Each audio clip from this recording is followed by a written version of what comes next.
The following is a video made from an article by Bible and prophecy expert Walid Shoebat, who for years has contended that the Antichrist from the biblical book of Revelation would come from Turkey.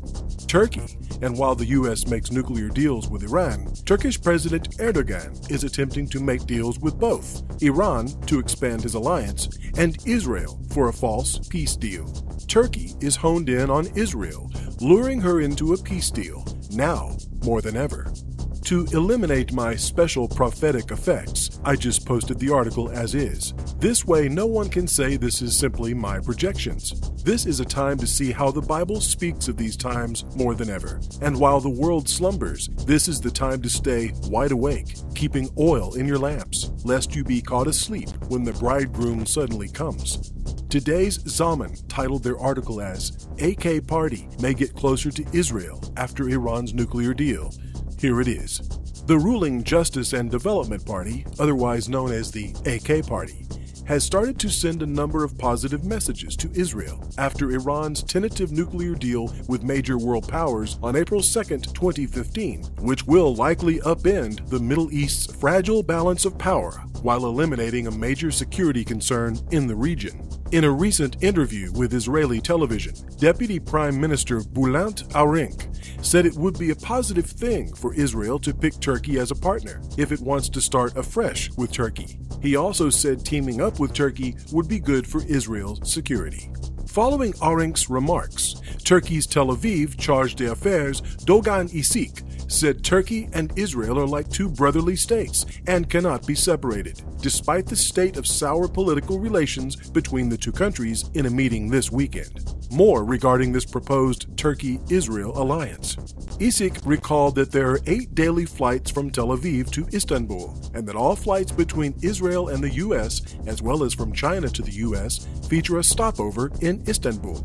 A source from the Turkish Foreign Ministry speaking to today's Zaman said on Monday that, without a doubt, such a statement, sending a positive message to Israel, can only be made with the knowledge of Ankara.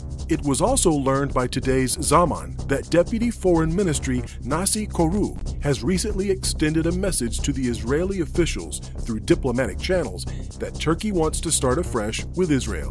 Koru stated in his message to Israel that Turkey is ready to discuss normalizing relations with Israel.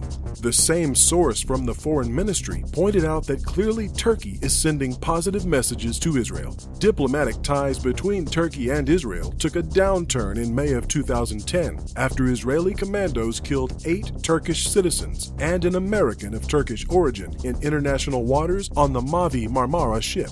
The Mavi Marmara was leading a Gaza Freedom Flotilla, carrying so-called humanitarian aid for Palestinians in the Gaza Strip, which has been under an Israeli blockade since 2007.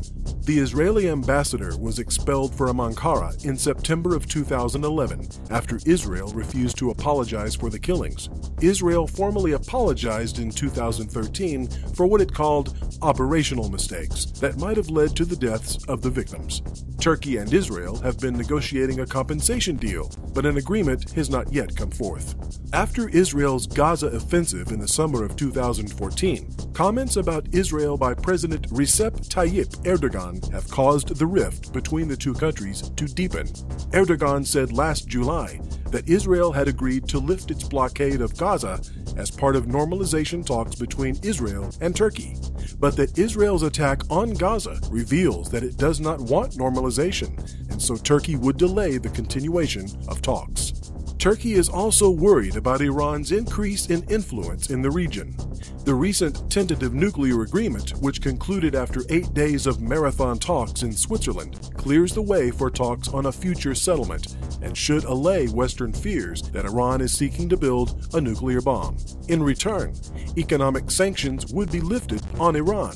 However, the framework is contingent on reaching an agreement by June 30, 2015, and all sanctions on Iran remain in place until a final deal is reached.